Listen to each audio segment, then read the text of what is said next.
Now a Coin 6 investigation. We're looking into the Oregon Zoo elephant keepers using a specific training tool. Yeah, it's controversial, and some trainers actually call it a weapon. A bull hook was used excessively on Rose 2 15 years ago.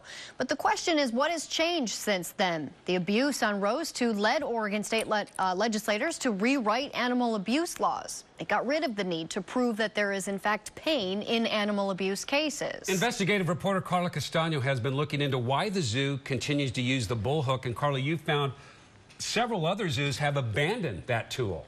They have. I started digging into this issue after going through the elephant's medical records from the nonprofit group In Defense of Animals. That's after I requested the elephant's medical records and 2008 Oregon Zoo bond information from the government agency Metro, which oversees the zoo. They quoted me $17,000. While the nonprofit group only had records from 1999 to 2005, I found a lot of information, raising even more questions about the continued use of bull hooks on the Oregon Zoo elephants. When you use the word bull hook, it's painting a picture. Like Rama did so many times for Oregon zookeepers. The elephant known for his painting was euthanized last month due to an old leg injury. Bullhook, ankus, or guide, whatever you want to call the tool this Oregon zookeeper is seen with. It's a stick, usually with a sharp metal tip, used to punish or lead elephants to submit to human commands. As I understand, the Oregon Zoo is still using bullhooks. Do you have any provisions that allow that? Is there any specific reason for that? Well, we work very closely with AZA and follow all their guidelines. We do use guides to direct the elephants. We have them come over to us and present body parts. Oregon Zoo elephant curator Bob Lee defends the use of what he calls a guide. In 2000, the Oregon Zoo was cited by the USDA for violating the Animal Welfare Act for what Bob Lee called excessive and abusive use of an ankus on Rose 2 in this Portland police report. When I asked Lee about it, he wouldn't say much. The Oregon Zoo has been, I guess, reprimanded by the feds before for problems with ankus use. I think it was something like, 2000. I don't know. You don't recall that incident? No, there was a zookeeper that was fired back in 1999 for not following zoo guidelines when it came to tool use. That did happen. It was April of 2000 when Bob Lee was a witness when Rose 2 was beat with an ankus 176 times, according to this Portland police report. The report goes on saying Lee watched elephant handler Fred Marion attack Rose 2, quote, for 35 to 40 minutes. Adding he observed Marion move the hook of the ankus under her tail flap, turn it, and place it into Rose 2's anus. Lee stated that Marion then jerked down twice with the handle of the ankus. Phil Pruitt was the night keeper to take over the next shift that day. He says nothing was written in the logbook about the abuse, and no one mentioned anything unusual. I wasn't informed that I should be looking anyhow. Pruitt tells me the bullhook abuse Rose 2 suffered was not reported to the zoo veterinarian until 2 days later. The Oregon Zoo will not comment, but Pruitt adds zoo managers knew about Marion's abuse on the elephants even before the Rose 2 incident. This was a guy who had his skull fractured by an elephant in that barn. Pruitt says Fred Marion, the elephant handler who brutally beat Rose 2, as laid out in this police report, had been injured badly by Tamba, another female elephant, and not long before he attacked Rose 2. Pruitt says when Marion came back to work in the elephant exhibit, he was what elephant keepers call hook happy, meaning he used the bull hook excessively. I think it would have been incumbent on the zoo to remove that individual from the barn knowing that he was hook happy, because it was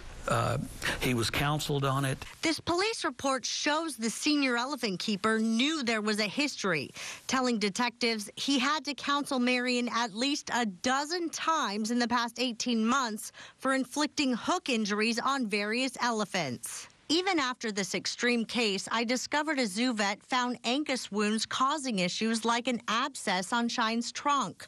It was only located by a zoo vet after a zoo visitor in 2002 complained, causing the elephants to be checked for bullhook marks. The medical records from 2002 reveal he also reported that one of the elephants, the baby, presumably Chandra, shielded away from the Angus that was used near her. A vet spotted bullhook injuries on Rose 2, Shine, and Pet. A year later, the records tell us Pet may have sustained new Angus contact injuries today as keepers communicated poorly with each other about commands being given, and Pet was reprimanded in the process. Longtime elephant trainer Margaret Whitaker helped develop the protected contact elephant training model.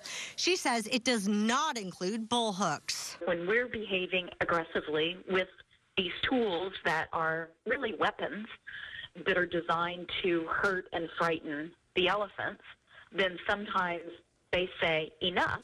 Whitaker says using positive reinforcement training methods are a much better technique. She tells me protected contact means the keepers don't go into the cages or elephant yards without a barrier, and they don't use tools like a bullhook or a guide. It's catching on. Currently in California, there's proposed legislation to make bullhooks illegal, and several U.S. zoos have stopped using bullhooks. I've talked to some other zoos, and they say protected contact works pretty well. You don't want to use it here?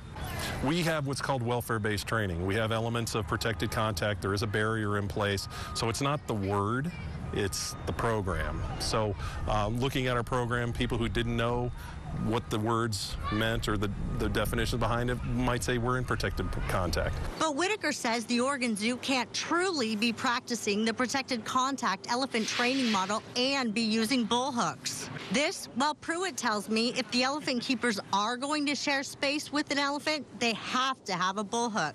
And he says an inexperienced keeper next to a 13,000-pound elephant can easily be heavy-handed. Back in time, myself, I inflicted some hook wounds because it's the only insurance you have is that hook.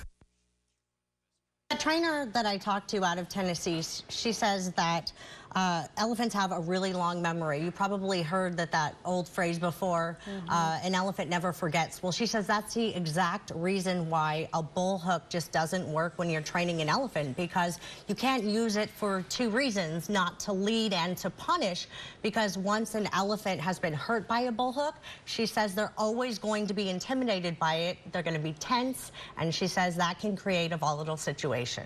Well, we see that there are other options out there. You know, we heard why the zoo says they have to use the bullhook one. Whether you agree with it or not, sometimes, man, it's tough to watch. It's tough. It was to see. heartbreaking going over those medical records. Oh, definitely, definitely. Some sad stuff, and lesions caused after, you know, the Angus injuries and some other wounds associated with the Angus injuries that were problematic afterwards. Okay, Carla, thanks for that report. Thank you.